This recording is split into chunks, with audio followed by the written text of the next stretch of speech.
Bismillahirrahmanirrahim. Assalamualaikum warahmatullahi wabarakatuh. Alhamdulillahi wa kafa. Wassalatu wassalamu ala nabiyyina Mustafa wa ala alihi wa ashabihi wa man ittaba'u bi ihsanin ila yaumil qiyamah. Allahumma alimna bima yanfa'una wanfa'na bima 'allamtana wa zidna ilma. Allahumma inna nas'aluka ilman nafi'an wa rizqan tayyiban wa amalan mutaqabbala. Rabbana zidna ilma warzuqna fahma. Tibtum wa taba mamsyakum wa tabawa'tum minal jannati manzilah. Alhamdulillah,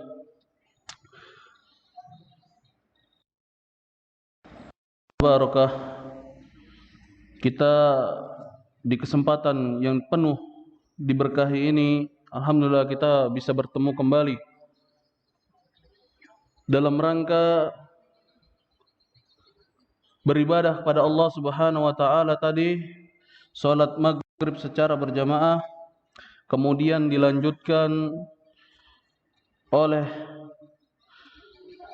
salah satu ibadah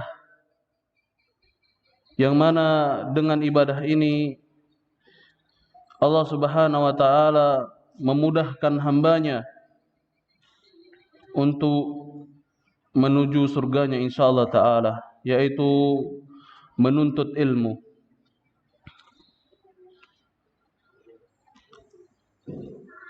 Seperti biasa, kita akan membahas lanjutan surat Al-Kahfi. Lanjutan surat Al-Kahfi. Nah, kali ini baru kita bahas secara langsung masuk ke ayatnya. Kemarin kita telah membahas masalah apa itu tafsir, apa itu surat, apa itu ayat, apa itu makkiyah. Nah, kita telah membahas. Alhamdulillah di tangan bapak-bapak mungkin kurangkah? Pas saja ya. Sudah ada lembaran, Ustadz, anak tidak bisa baca, tidak apa-apa Pak, tidak disuruh baca, dilihat aja. Tapi Al-Qur'annya bisa baca ya, insya Allah. Kan ada ayatnya tuh, ada harokatnya. Tujuan saya memberikan lembaran ini ialah dalam rangka kita mengkaji. Jadi Bapak diminta juga untuk memperhatikan, tidak dirus membaca, memperhatikan, mengkaji apa yang termaktub, apa yang dimaksud, apa yang diminta oleh Allah Subhanahu wa taala daripada ayat-ayatnya tersebut, daripada kalamullah tersebut. Makanya seperti yang saya bilang di pertemuan sebelumnya, tidaklah kita bisa memahami ayat-ayat Allah Subhanahu wa taala, begitu juga hadis Rasulullah sallallahu alaihi wasallam, kecuali dengan ilmunya. Kalau memahami ayat, memahami Al-Qur'an dengan ilmu tafsir. Ya. Kalau memahami hadis ada ilmu namanya syarh. Ilmu al-hadis. Syarh al-hadis. Kita lanjutkan suratul Kahfi, paling atas. Paling atas ada tanda satunya. Nomor satu ada ya. Nah, tanda satu berarti ada di bawah footnote. Al-Kahfi, sebelum kita lanjutkan, apa arti Al-Kahfi dulu? Al-Kahf bermakna ghar, yakni gua. Gua. Nanti kenapa dinamakan gua dan sebagainya, nanti kita bahas di dalam sini. Dia termasuk surat Makkiyah. Kemarin kita sudah bahas Makkiyah. Habis itu ayatnya berjumlah 110 ayat. Nah, yang tanda satu dulu. Di paling bawah kita lihat. Rawa Muslim, diriwayatkan oleh Al-Imam Muslim. Imam Muslim ialah salah satu imam yang meriwayatkan hadis terbaik setelah Imam Bukhari. Ya, ini Syaikhan disebut. Imam Muslim dan Imam Bukhari.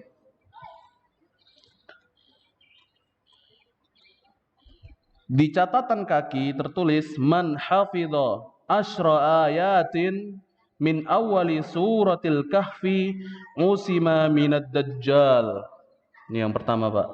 Barang siapa yang menjaga atau menghafal 10 ayat awal dari surat Al-Kahfi, maka dia akan dilindungi dari Dajjal.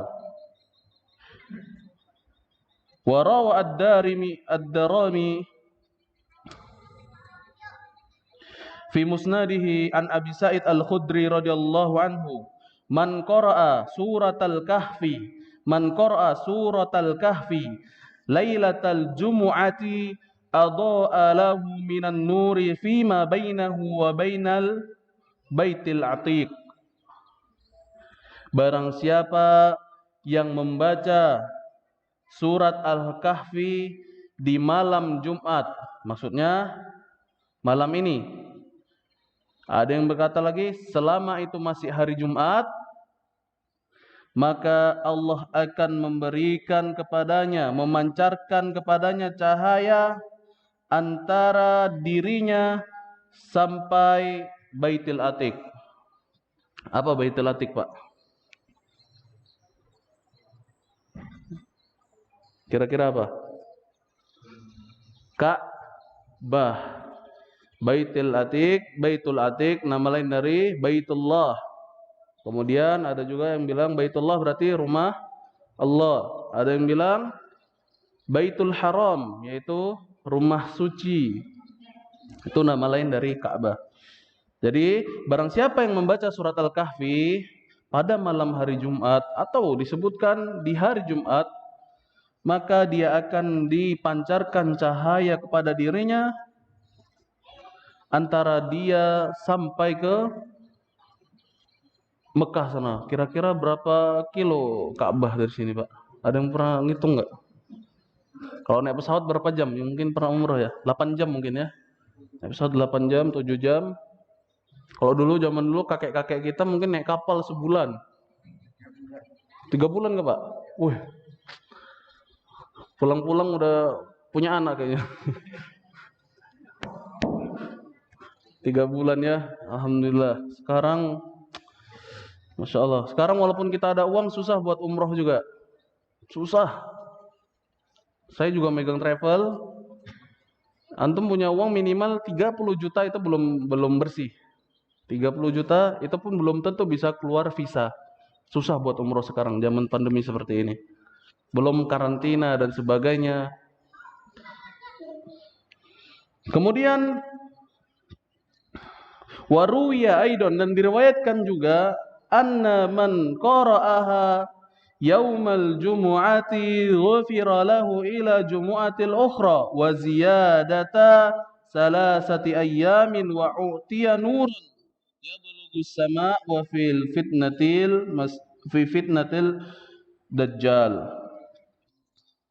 wa fi fitnatid dajjal.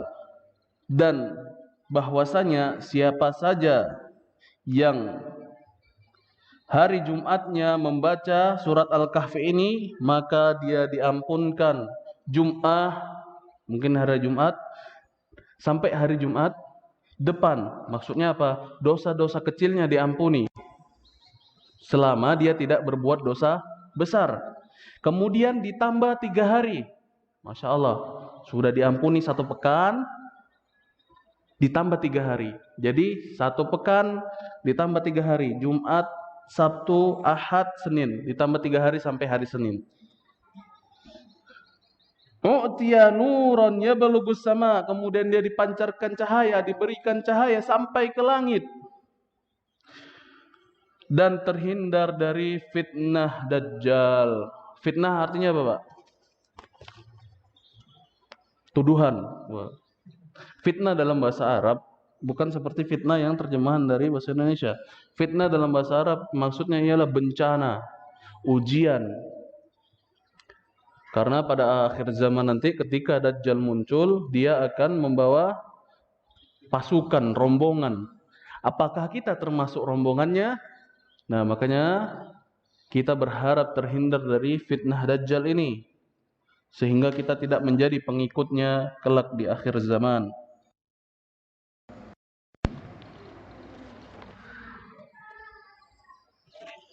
Naam. Jadi itulah faedah membaca surat Al-Kahfi. Jadi sibuk maupun tidak sibuk, dibaca, dicicil Pak. Mungkin kalau sekali baca, wah capek Ustaz atau apa, dicicil. Satu muka sampai selesai. Minimal 10 ayat ini. Man qara'aha 10 ayat. Dihafalkan. Kalau tidak bisa dihafalkan, dibaca. Insya Allah pelan-pelan bisa. Nah, kita belajar surat Al-Kahfi karena ada syariat ini, syariat membaca surat Al-Kahfi di malam Jumat. Maka supaya kita tahu apa yang kita baca, maka kita belajar tafsirnya. Supaya kita memahami ayat-ayat yang ada di surat Al-Kahfi. A'udzubillahi minasyaitonirrajim. Bismillahirrahmanirrahim. Masuk ke ayat pertama ya. Ayat pertama kita satu ayat. Biar paham. Alhamdulillahilladzi anzala ala abdihil kitaba wa lam yaj'al lahu iwaja. Kita terjemahin dulu sebelum kita tafsir. Segala puji bagi Allah Subhanahu wa taala yang mana Allah Subhanahu wa ta'ala telah menurunkan kepada hambanya Alkitab. Walam yaj'al lahu iwaja. Dan Allah Subhanahu wa ta'ala tidak menjadikan Alkitab itu kitab yang bengkok. Kalau tidak bengkok berarti apa Pak? Lurus. Nanti kita jelaskan di sini. Syarhu kalimat Alhamdulillah. Apa arti alhamdulillah? Alhamdu, yakni al-wasfu bil jamil, sifat yang baik, sifat yang indah, yaitu pujian terhadap Allah Subhanahu wa taala dengan segala keindahannya. Itu arti alhamdu. Dan Allah alamun ala dzati Rabbi ta'ala. Allah ialah nama terhadap zat Allah Subhanahu wa ta'ala. Kita telah ketahui kalau sudah Allah berarti dia adalah Rabb semesta alam. Berarti alhamdulillah al-wasfu, sifat pujian yang baik terhadap Allah Subhanahu wa ta'ala. Masya Allah Pak. Alhamdulillah ini dipakai di dalam keadaan apapun. Susah, senang, sedih, luas, sempit, apapun keadaannya, kita pakai alhamdulillah. Kita memuji Allah Subhanahu wa ta'ala. Makanya mungkin ada sebagian kita ditimpa musibah, kita ucapkan alhamdulillah ala kulli hal. Segala puji bagi Allah atas apapun yang terjadi. Ini diantara apa Pak? Iman kita kepada Allah. Rukun iman keberapa? Rukun iman ke-6. Ayyu'mina billahi bil qadri bi qadrihi syarruhu au khairuhu au syarruh. Ya, ini beriman kepada Allah Subhanahu wa taala dengan takdirnya yang baik maupun yang buruk, karena enggak semua takdir itu takdir baik. Tidak semua takdir itu takdirnya baik. Mungkin kemarin kita kena musibah, itu takdir buruk bagi kita, akan tetapi kalau kita menganggapnya itu adalah sebuah ujian bagi kita, maka niscaya kita akan mensyukurinya. Kemudian Alkitab. Makna Alkitab ialah Al-Quran Al-Karim. Segala puji bagi Allah yang mana Allah telah menurunkan kepada hambanya Alkitab, yaitu Al-Karim, Al-Quran Al-Karim. Walam yaj'al lahu iwaja, yakni artinya mailan anil haqqi wal i'tidal fi alfazihi wa ma'anihi, ya ini condong kepada kebenaran dan lurus. Arti walam yaj'al lahu wajah berarti lawannya ialah condong kepada kebenaran serta lurus serta adil di dalam lafaz-lafaznya maupun maknanya. Berarti Al-Quran tak ada makna yang bengkok, tak ada lafaz yang bengkok. Maksud bengkok ialah penyimpangan makna maupun penyimpangan lafaz. Kalau kita yakin terhadap Al-Quran, maka Al-Quran itu walam yaj'al lahu iwaja. Allah Subhanahu wa taala tidak pernah menjadikannya Al-Quran tersebut iwaja, bengkok. Karena kita yakini bahwasanya Al-Quran ialah kitab terbaik. Kemudian kita langsung ke makna ayat. Kita terjemahnya tafsirnya satu-satu, Pak. Kalau langsung 6 nanti Bapak agak ini. Besok nggak datang lagi kajian saya. Satu-satu, setiap satu ayat paham, satu ayat paham, satu ayat paham. Tujuan saya begitu. Jadi kalau langsung 6 kita baca, kita tafsirkan, beda sama santri. Santri sekali pertemuan bisa berapa ayat. Tapi kalau kita dapat 3 ayat bersyukur, tapi paham akan maknanya. Kemudian pindah ke halaman berikutnya. Makna al-ayat. Maksud dari ayat ini, makna ayat yang pertama ini ialah akhbara ta'ala, Allah Subhanahu wa taala mengabarkan fi Fatihati suratil Kahfi, di awal pembukaan surat Al-Kahfi, bi annahu al-mustahiqqu lil hamdi, bahwasanya Allah Subhanahu wa taala yang berhak mendapat pujian. Hanya Allah Subhanahu wa taala yang berhak mendapat pujian atas segala sesuatu yang ada di muka bumi ini. Hanya Allah yang berhak mendapat pujian. Kemudian ada nomor 1 di atas Al-Kahfi. Rawa Ibnu Ishaq di hamishnya, di footnote-nya, fi sababin nuzul surah Til-Kahfi. Diriwayatkan dari Ibnu Ishaq tentang disebabkan turunnya surat Al-Kahfi. Nah, ini baru kita tahu. Kenapa diturunkan oleh Allah surat Al-Kahfi? Hadisan tawilan khulasatuhu. Kemudian Ibnu Ishaq mengatakan ada hadis yang sangat panjang, akan tetapi saya meringkasnya. Anna wafdan min Quraisyin atau al-Yahuda bil Madinati. Sebab diturunkan surat Al-Kahfi ialah dahulu terdapat utusan Quraisy. Quraisy di mana, Pak? Suku Quraisy di Mekah. Suku Quraisy, suku asli Mekah, Akamsi, anak kampung sini. Nah, suku Quraisy itu Akamsi, mereka lah Bani Quraisy, yaitu kakeknya Nabi Hisham, Kilab dan sebagainya, itu asli Mekah. Diutus utusan ke Madinah untuk mendatangi. Mereka sebelum ke Madinah menemui Nabi, mereka atau mendatangi al-Yahud, orang Yahudi. Jadi di Madinah itu tidak cuma orang Islam zaman dulu, Pak. Ada orang Yahudi di dalamnya. Nah, orang Yahudi ini juga dilindungi hartanya, darahnya, sampai mereka membelot baru diperangi. Jadi ada perjanjian dulu, perjanjian Madinah.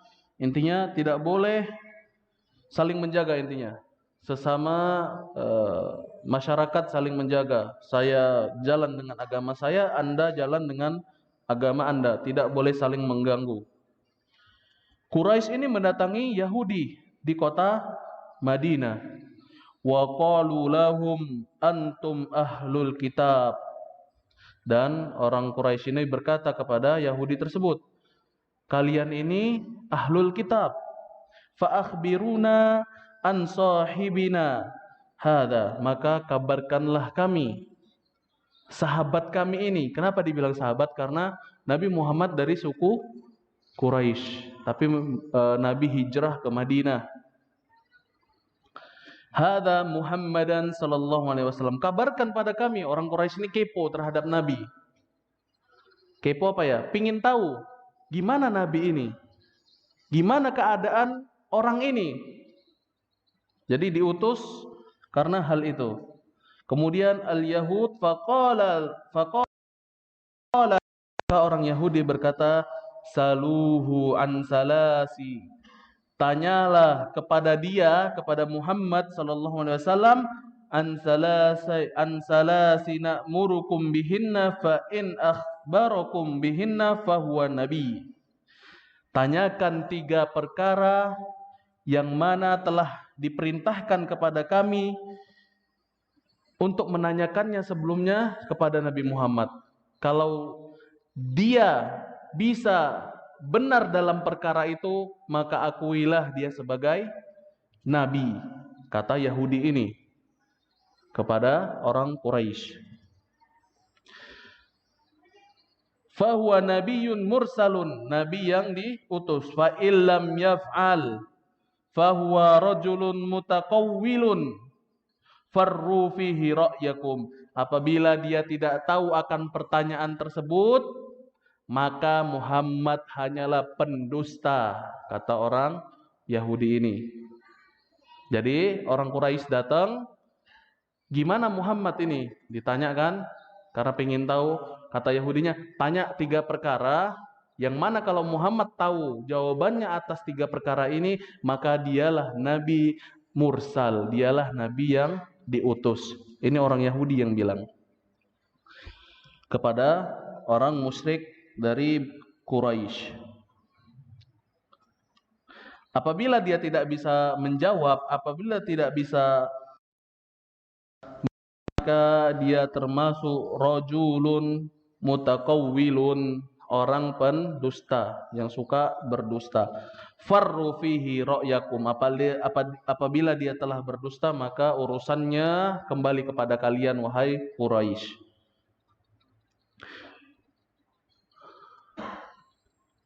Kemudian saluhu, pertanyaan pertama kata orang Yahudi. Saluhu, tanyalah kepada Muhammad an fityati dhahabu, dari pemuda-pemuda yang pergi fidahril awal, pada masa dahulu, maka min amrihim, apa yang terjadi kepada mereka. Siapa pemuda-pemuda yang pergi ini? Yaitu Ashabul Kahfi. Apa yang terjadi kepada mereka? Fa innahu kana lahum hadisun ajib. Sesungguhnya ada pada Muhammad yaitu perkara-perkara, ya ini kisah yang ajib, kisah yang menakjubkan. Jadi pertanyaan pertama kata Yahudi kepada Quraisy ini, tanyalah kepada Muhammad apa yang terjadi terhadap pemuda-pemuda yang pergi pada zaman dahulu. Kalau dia bisa jawab pertanyaan ini, maka dia nabi. Itu pertanyaan yang pertama. Pertanyaan yang kedua, wasaluhu an rajulin tawafatin qad balaga masyariqal ardi wa magharibiha ma kana naba'uhu. Dan tanyakan juga kepada Muhammad tentang seseorang yang mengembaranya antara berkeliling dunia, maksudnya mengembara antara masyarik timur sampai ke barat, bagaimana kabarnya? Nah, kalau dia bisa menjawab dengan pertanyaan ini, pertanyaan yang kedua, ada seseorang yang mengembara dari timur ke barat, bagaimana keadaannya, bagaimana kabarnya, apa, dalam rangka apa dia mengembara, dalam rangka apa dia berjalan. Maka ini pertanyaan kedua. Kalau bisa dijawab pertanyaan kedua, maka dia adalah nabi. Kalau nggak bisa dijawab, berarti dia mutakawwil, seorang pendusta. Kemudian pertanyaan yang ketiga, wasaluhu anir ruh, dan tanyalah yang pertanyaan ketiga tentang ruh. Bagaimana ruh itu? Di mana ruh itu? Nah, awalnya dari mana, akhirnya di mana, bagaimana pencabutan ruh, letaknya di mana, nanti tanyakan kepada dia ruh itu. Tentang berkaitan dengan ruh. Fa in akhbarakum bidzalika fahuwa nabi. Apabila Nabi Muhammad mengabarkan benar atas 3 pertanyaan tadi. Pertanyaan pertama apa, Pak? Tentang pemuda yang pergi pada zaman dahulu. Yang kedua, tentang seseorang yang mengembara keliling dunia dari masyarik ila magharibiha, sampai dari timur ke barat. Dan yang ketiga, pertanyaan tentang ruh. Tentang ruh. Tahu ruh, Pak, ya? Sesuatu yang tidak nampak dari tubuh kita. Apabila dicabut, mungkin nanti kita ngerasakannya. Ada yang mau dicabut sekarang, Pak? Tapi kita memang harus siap-siap. Kita tidak tahu kapan dicabut roh kita. Dan mungkin banyak kejadian-kejadian syakaratul maut, bahwasanya memang ketika roh itu dicabut, itu rasanya sangat menyakitkan. Sangat menyakitkan. Tapi Masya Allah, dahulu Nabi Musa begitu mau dicabut, ditakjil, ditunda, diminta penundaan, wakila dipukul malaikatnya. Masya Allah, Nabi Musa alaihi salam. Apabila 3 pertanyaan tadi bisa dijawab, maka dialah Nabi. Kemudian orang Yahudi ini berkata kepada Quraisy apa? Fattabi'uhu fa innahu nabi. Maka ikutilah apabila dia bisa menjawab 3 pertanyaan ini, sesungguhnya dia seorang nabi. Wa illam yaf'al fa huwa rajulun mutaqawwilun fanzuru fi amrihi ma badalakum. Apabila dia tidak bisa menjawabnya, maka dia hanyalah seorang pembual, seorang pendusta. Fanzuru, lihatlah fi amrihi ma badalakum. Maka urusannya, lihatlah urusannya itu dikembalikan kepada kalian, wahai Quraisy. Wa atal wafdu, maka datanglah utusan dari Makkah tadi. Wasa'alu, dan mereka bertanya kepada Rasulullah sallallahu alaihi wasallam, bertanya tentang 3 perkara tadi kepada Rasulullah sallallahu alaihi wasallam. Faqala, kemudian Rasulullah sallallahu alaihi wasallam bersabda, ukhbirukum bima sa'altum inda anhu ghadan. Saya akan memberikan jawabannya, akan mengabarkan apa yang kalian tanya besok, kata Nabi. Walam yastasna ai. Dan Nabi belum juga tidak bilang insyaallah. Kenapa? Lam yakul insyaallah fanqata al wahyu. Pada saat itu tatkala datang orang kafir Quraisy tadi datang kepada Yahudi, kemudian tanya, harus tanya apa nih ke Nabi? Biar meyakinkan, tanya ini, begitu ditanya, nanti saya jawab, kata Nabi. Kenapa Nabi bilang nanti? Karena wahyunya terputus, belum turun surat Al-Kahfi. Makanya Allah Subhanahu wa taala menurunkan surat Al-Kahfi.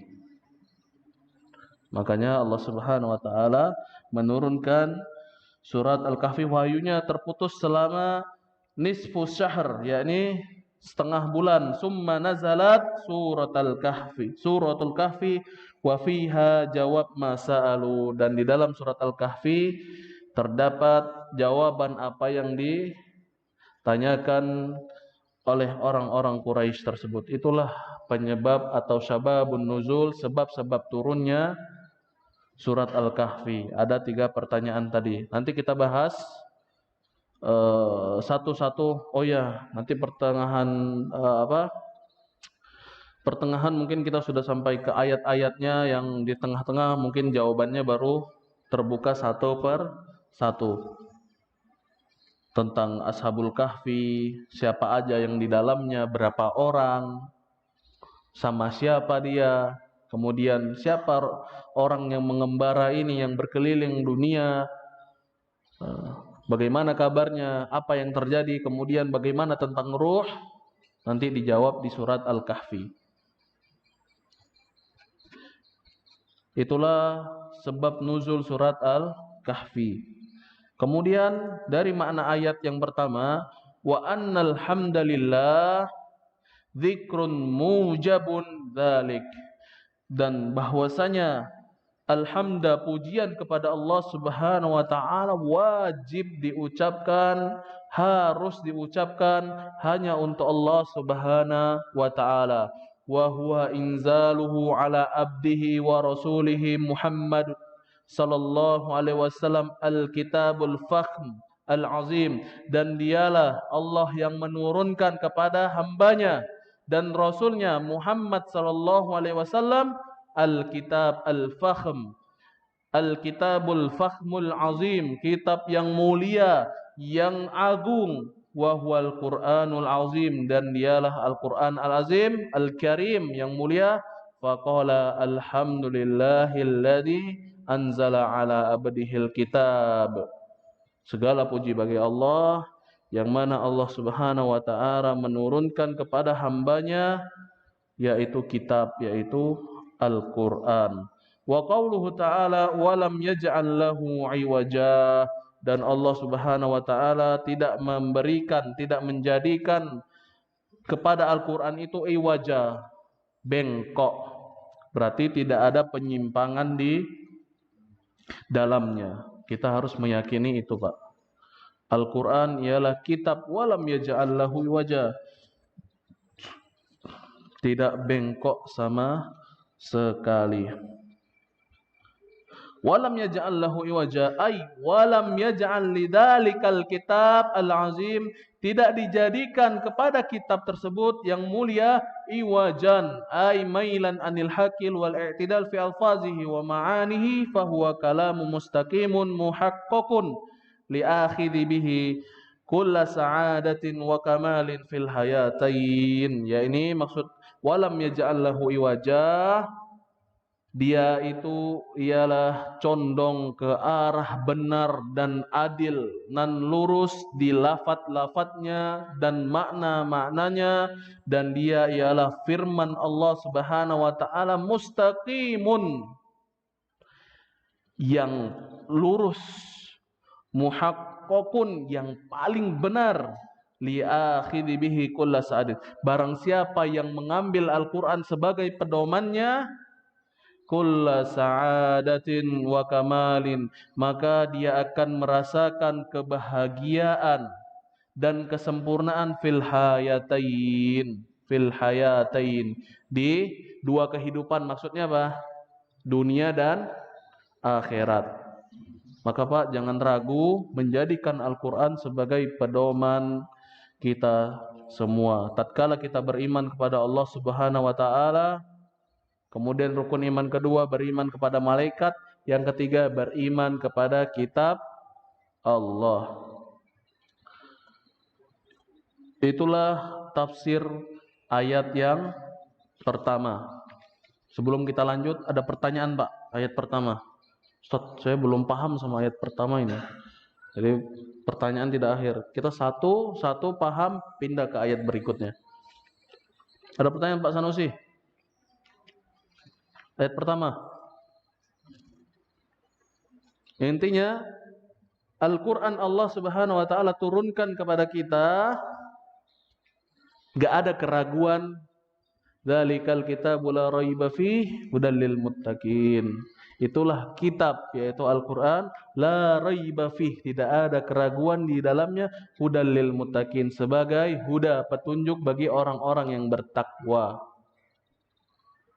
Nah, jadi ayat itu saling berkesinambungan. Maka ala abdihil kitab walam yaj'al lahu iwaja, tidak ada kebengkokan, ai mailan anil haqi wal i'tidal. I'tidal lurus Pak ya. Maksud lurus setelah ruku namanya apa Pak kalau bangun? Setelah ruku kalau bangun i'tidal. Kenapa dikatakan i'tidal? Karena kita dalam posisi lurus badannya. Nah, itu i'tidal. Berarti Al-Quran ini ialah kitab yang lurus, terhindar dari penyimpangan baik secara lafadznya maupun maknanya. Paham ya insyaallah? Nah, lanjut ke ayat kedua. Qayyiman liyundhira ba'san shadidan min ladunhu wa yubashshiral mu'minina alladhina ya'maluna as-salihati anna lahum ajran hasanah. Qayyima artinya apa? Sebagai pedoman yang lurus, da'itidal, memiliki sangat lurus. La ifratun fihi wala tafrit, tidak kurang, tidak lebih. Al-Quran itu sudah paling pas. Fi kulli ma hawahu wada'an ilaihi minat tauhidi wal ibadati wal adabi wa syara'i wal ahkam. Sudah paling pas di setiap apa yang diserukannya, apa yang ada dalam isinya berkaitan dengan masalah tauhid, ibadah, adab, syariat-syariat Allah dan hukum-hukum Allah.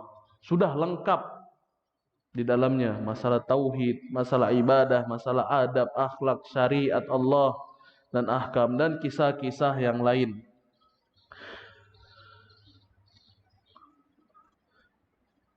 Qayyima liyunzira ba'san, sebagai pedoman untuk ancaman, pedoman kita sebagai ancaman ba'san syadida, yang ini azab Allah Subhanahu wa Ta'ala yang sangat pedih, min ladunhu, dari sisi Allah Subhanahu wa Ta'ala, sebagai pedoman dari ancaman Allah Subhanahu wa Ta'ala, dan sebagai apa? Wa yubasyiral mu'minin, dan sebagai kabar gembira bagi orang-orang yang beriman. Alladzina ya'maluna shalihat, yang mana mereka beramal soleh, annalahum ajran hasanah, maka bagi orang yang beriman kemudian melakukan amal soleh, maka untuk mereka ajran hasanah, ya ini balasan yang baik. Nanti kita bahas apa itu ajran hasanah, siapa itu orang beriman di makna al-ayat. Jadi intinya qayyiman liyunzira ba'san syadidan, sebagai petunjuk atau pembimbing bagi peringatan yang sangat pedih atau azab yang sangat pedih. Di sini azaban ba'san syadidan, azaban azab dza syiddatin wa qaswatin wa su'in, ya ini azab yang pedih, kejam dan jelek. Tu ba'san syadida, azabun fil akhirah, ya ini azab di akhirat. Kemudian min ladunhu, apa arti min ladunhu? Min indihi subhanahu wa ta'ala, ya ini azab yang diberikan oleh Allah Subhanahu wa Ta'ala, di sisi Allah Subhanahu wa Ta'ala. Ajran hasanah maknanya ialah al-jannah, idh hiya ajrul mu'minin al-amilin bis salihat. Ajran hasanah ialah balasan yang baik, maksudnya ialah surga, yang mana surga itu ialah balasan bagi orang-orang beriman yang beramal dengan amalan-amalan soleh. Kemudian kita masuk ke makna al-ayat. Wa qawluhu qayyima ay mu'tadilan khalian, adil nan lurus, minal ifrat wa tafrid, dari penambahan maupun pengurangan. Al-Quran tadi itu disebut qayyiman, sebagai bimbingan yang adil dan lurus dari penambahan maupun pengurangan, qayyiman alal kutubi as-sabiqah, terhadap kutub atau kitab-kitab sebelumnya. Jadi Al-Quran ini menyempurnakan kitab-kitab sebelumnya. Muhaiminan alaihal haq, sebagai penjaga atas kebenaran, fiha, di dalamnya, wa ahqahul batil ma'abtalahu. Jadi Al-Quran ini sebagai penjaga tatkala yang benar dikatakan benar, yang batil, yang keliru dikatakan keliru. Tidak ada Al-Quran benar, tidak apa-apa lah, salah dikit-dikit, enggak. Ketika benar-benar, salah dikatakan salah. Inilah Al-Quran dikatakan qayyima, sebagai pedoman yang i'tidal, yang adil, yang lurus. Wa qawluhu liyunzira ba'san syadidan min ladunhu, ay anzalal kitabul khali, yang mana Allah Subhanahu menurunkan Al-Quran dalam keadaan kosong, minal, dalam keadaan tidak ada di dalamnya al-iwad, maksudnya tidak ada kebengkokan. Al-qayyimu min ajalin an yanzur adh-dhalimina min ahli syirki wal ma'asi adaban syadidan fid dunya wal akhirah, yang mana Al-Quran itu ialah petunjuk yang paling penting, ialah sebagai peringatan kepada orang-orang yang zalim. Maksud zalim apa, Pak? Arti zalim tersendiri apa? Menempatkan sesuatu yang tidak pada tempatnya. Kenapa dikatakan zalim? Min ahli syirki wal ma'asi, dari orang-orang yang syirik dan orang yang senantiasa bermaksiat. Kenapa dikatakan orang syirik, orang bermaksiat dikatakan zalim? Karena dia tidak menempatkan Allah sebagaimana semestinya. Allah Tuhan satu-satunya, dia duakan. Dia menjadikan Allah Subhanahu wa taala tagut, tandingan. Ketika susah datang pada Allah, ketika senang lupa kepada Allah dan malah meminta-minta. Yang lebih parah, ketika susah ada pula yang meminta-minta kepada selain Allah. Begitu juga wal ma'asi, adzaban syadidan, maka mereka mendapat azab yang pedih fid dunya wal akhirah, di dunia dan di akhirat. Yanzilu bihim min 'indi rabbihim alladzina kafaru bihi wa asyraku wa 'asawhu wa kadzdzabu rasulahu wa 'asawhu. Jadi azab yang pedih tadi diturunkan kepada mereka di sisi Allah Subhanahu wa taala, yang mana mereka kafaru, kufur kepada Allah Subhanahu wa taala, wa asyraku, dan berbuat syirik kepada Allah Subhanahu wa taala, wa asauh, dan bermaksiat kepada Allah Subhanahu wa taala, wa kadzdzabu, dan mereka mendustai atau tidak meyakini rasulahu, rasulnya yaitu Muhammad sallallahu alaihi wasallam, wa asau, serta memaksiati rasulnya itu. Dan terpenting pula Al-Quran ini selain sebagai peringatan untuk orang-orang yang kafir tadi, Pak, orang-orang zalim, yaitu sebagai busroh, yakni kabar gembira, ayyubashiro bimawasitihi, yakni aidon, sebagai perantara untuk orang-orang yang beriman. Alladzina amanu wa amilus solihat, sebagai perantara, Al-Quran ini dijadikan sebagai perantara bagi orang-orang yang beriman dan beramal soleh, yaitu yukhbiruhum bima yasurrohum, yaitu mengabarkan dengan apa-apa yang membuatnya senang, wa yafrahu qulubahum, dan membuat hati-hati mereka senang, gembira, wa huwa anna lahum 'inda rabbihim jannat tajri min tahtihal anhar, bahwasanya bagi mereka orang-orang yang beriman kepada Allah dan berbuat amalan soleh, maka mereka mendapatkan dari Allah Subhanahu wa taala jannat, surga, tajri min tahtihal anhar, yang mana surga itu mengalir di bawahnya al-anhar, sungai.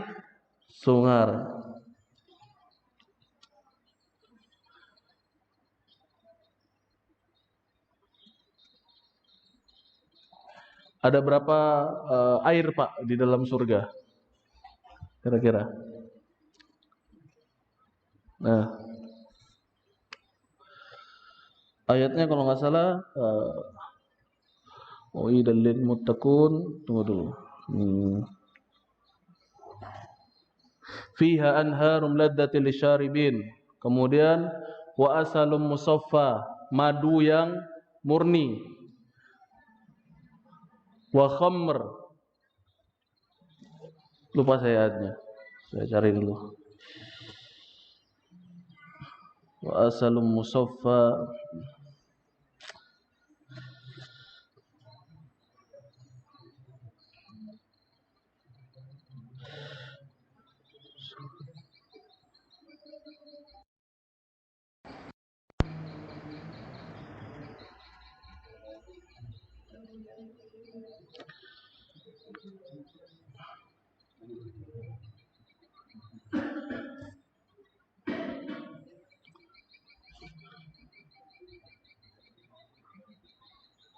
ada 4 kalau nggak salah jenis-jenis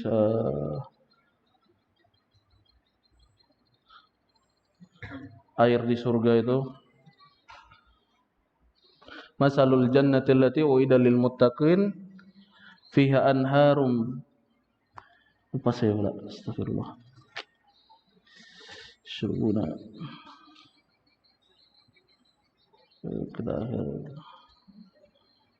masalul jannati allati u'ida lil muttaqin.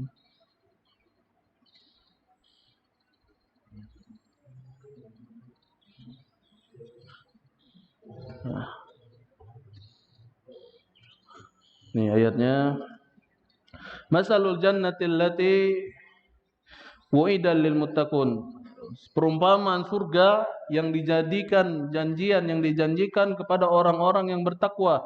Fiha anharum min ma'in ghairi asinin, ya, ini terdapat air yang tidak berubah rasanya, warnanya dan sebagainya. Ghairi asin. Wa anharum min labanin lam yataghayyar ta'mu, dan ada sungai dari laban, ya ini halib, dari susu yang tidak berubah rasanya, tidak basi Pak. Bayangin ke sungai ada susu, Masya Allah ya surga, Masya Allah. Wa anharum min khamrin ladzatil lisyaribin, dan sungai dari khamr. Khamr ini apa? Minuman keras yang ladzah, yang lezat untuk yang meminum. Minum kita tidak mabuk, bukan khamr yang di dunia. Yang terakhir, wa anharum min asalin musaffa, dan sungai dari madu yang murni. Mungkin madu murni yang paling sekarang madu Yaman berapa tuh 1 kilo? Ada Maroi, ada madu Doan yang nomor 1-nya mungkin 1 kilo jutaan itu. Ini di surga sungai musaffa, madu yang paling murni. Jadi ada 4 sungai, 1 sungai airnya yang mana orang minum itu airnya bersih, katanya tidak bisa haus lagi. Kemudian air sungai dari air susu, sungai dari khamar sama sungai dari madu. Tinggal pilih, Pak. Masya Allah ya. Tapi masuk surga dulu. Makanya nanti kalau nggak nemu saya di surga, jadi saksi saya. Ya Allah, dulu ada ustadz saya mana? Tarik dia ke surga. Kita ini berteman seperti itu, Pak. Teman itu Hah? Walau alam. Intinya di surga, Pak, kita tidak lagi meludah, tidak lagi buang hajat.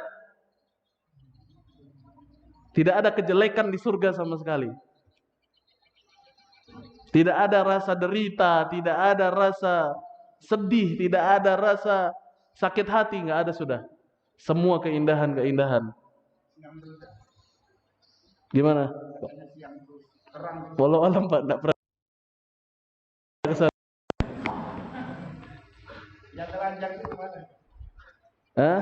Yang telanjang itu mana? Nanti kita bahas surga, Pak. Yang penting intinya beberapa ayat menggambarkan surga. Innal muttaqina fi maqamin amin. Sesungguhnya orang bertakwa tempatnya di tempat yang amin. Yang apa?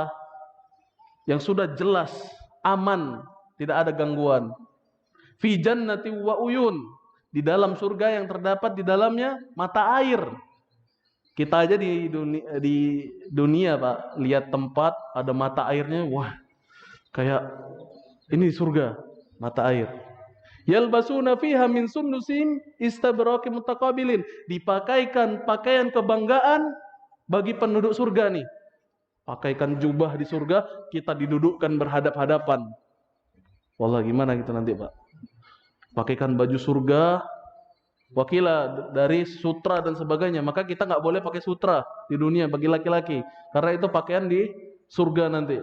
Dipakaikan min sundusim istabraqim mutaqabilin. Didudukkan kita saling berhadap-hadapan. Kadzalika wa zawwajnahum bihurin 'ain. Begitu juga mereka akan dinikahkan, akan dipasangkan dengan bidadari yang perawan. Seneng, Pak ya? Masuk surga dulu. Dzalika wa zawwajnahum bihurin 'ain. Yad'una fiha bikulli fakihatin aminin. Kita minta apapun dari buah-buahan ada. Tinggal di dunia enggak bisa makan buah apa sekarang, Pak? Buah yang paling mahal buah apa? Ada enggak buah yang mahal? Enggak bisa. Semua ada. Mungkin ada buah yang enggak ada di dunia, di surga ada. Yad'una fiha bikulli fakihatin aminin. Lah, yang terakhir, Pak, ini. Yang paling utama, la yadzuquna fihal mauta illal mautatal ula wa waqahum adzabal jahim. La yadzuquna fihal mauta. Di surga, kalau sudah masuk surga, tidak ada lagi kematian kecuali kematian yang ula. Di mana? Di dunia. Jadi di surga kekal, Pak. Kalau udah masuk kekal. Makanya di sini disebutkan di ayat yang nomor 3, makisina fihi abada. Apa arti makisina fihi abada? Kata Syekh di sini rahimahullah taala, khalidina fiha abada, kekal selama-lamanya. Inilah tujuan kita berada di dunia ini sebagai ujian kita. Tabarakal biyadihil mulku wa huwa ala kulli syai'in qadir alladzi khalaqal mauta wal hayata liyabluwakum liyakhtabirukum. yakni Allah menciptakan kematian, kehidupan untuk ujian kita. Ayyukum ahsanu amala, siapa yang paling baik amalannya. Tujuannya apa? Untuk surga, Pak. Masya Allah ya. Tapi jangan enak. Kalau kita dengar surga seneng ya, wah seakan-akan berharap. Tapi nanti kalau dengar ayat neraka kita harus sedih, sesedih-sedihnya. Karena neraka juga enggak semudah ujian di dunia.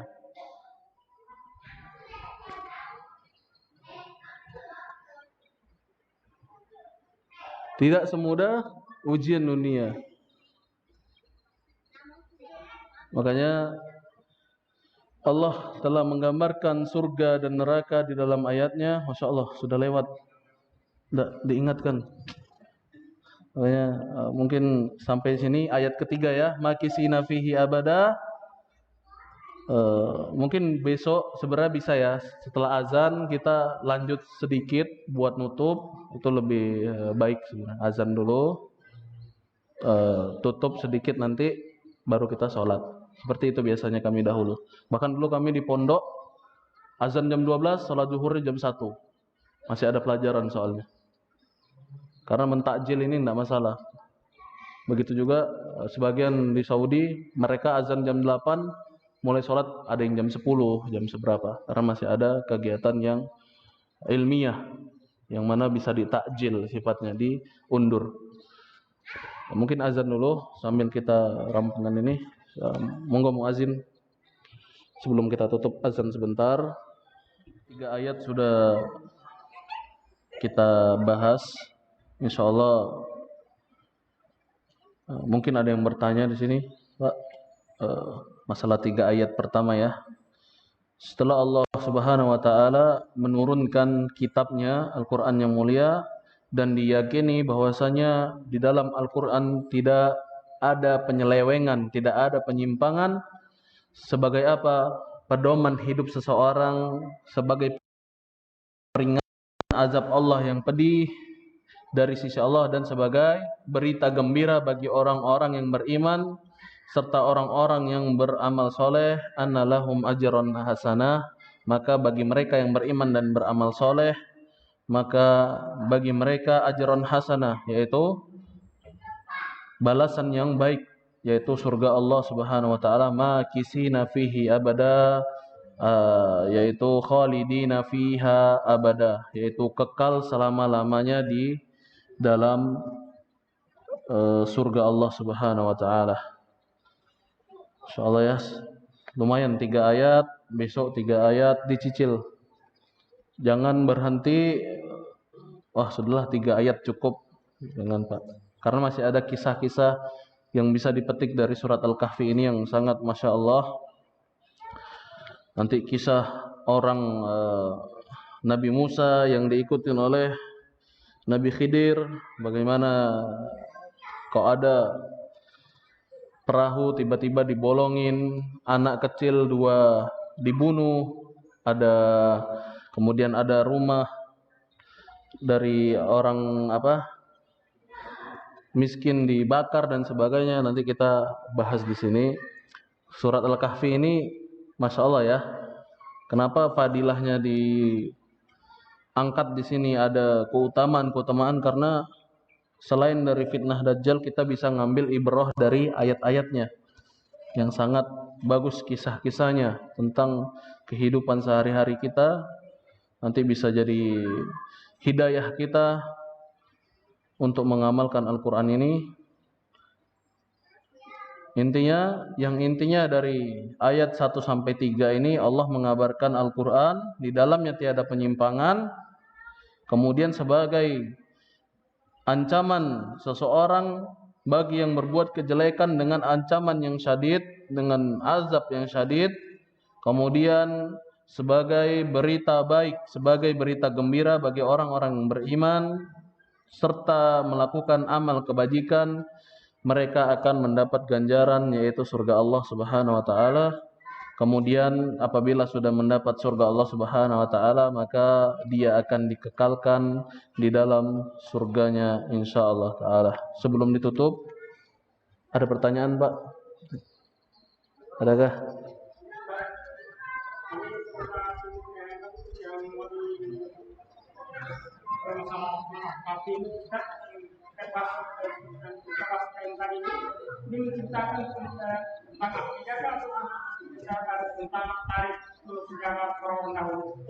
Nah, tadi kan kenapa diturunkan surat Al-Kahfi? Tadi ada 3 orang Quraisy yang datang ke Madinah nanyain sama orang Yahudi. Di situ disuruh orang Yahudi coba tanyakan ke Nabi Muhammad tentang orang-orang yang pergi pada zaman dahulu, yaitu Ashabul Kahfi, orang-orang yang tidur di dalam gua. Kemudian ditanya orang yang berkelana dari keliling dunia, dari masyariki wal magharib, dari timur ke barat, ada apa dengan mereka. Nanti ada Ya'jud Ma'jud, ada kisah Zulkarnain di dalamnya.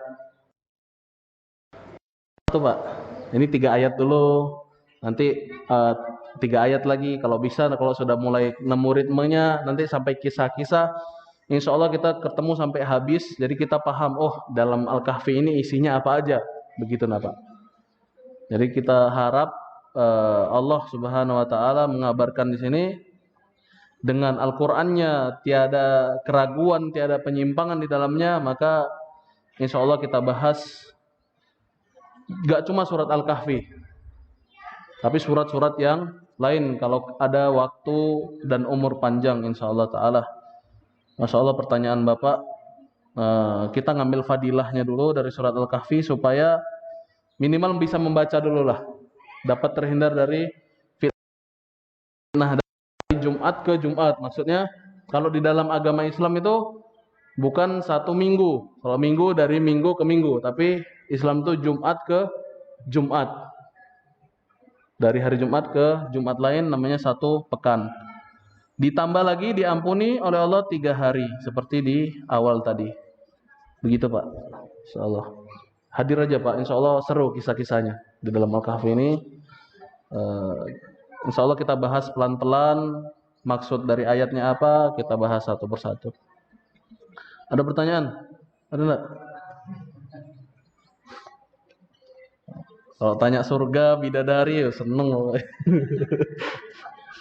Nanti saya bawakan ayat yang tentang neraka, waduh. Anu lagi. Salah. Pak Solusi, paham aja ya, insya Allah ya. Kalau nggak paham, besok diulangi, cari terjemahan, oh tadi yang dimaksud ini begini. Nah, nggak ada pertanyaan lagi ya, mungkin cukup ya, aman ya. Sudah pada lapar kayaknya. Kita akhiri dengan doa kafaratul majlis. Subhanakallahumma rabbana wa bihamdika asyhadu an la ilaha illa anta astaghfiruka wa atubu ilaik. Assalamualaikum warahmatullahi wabarakatuh.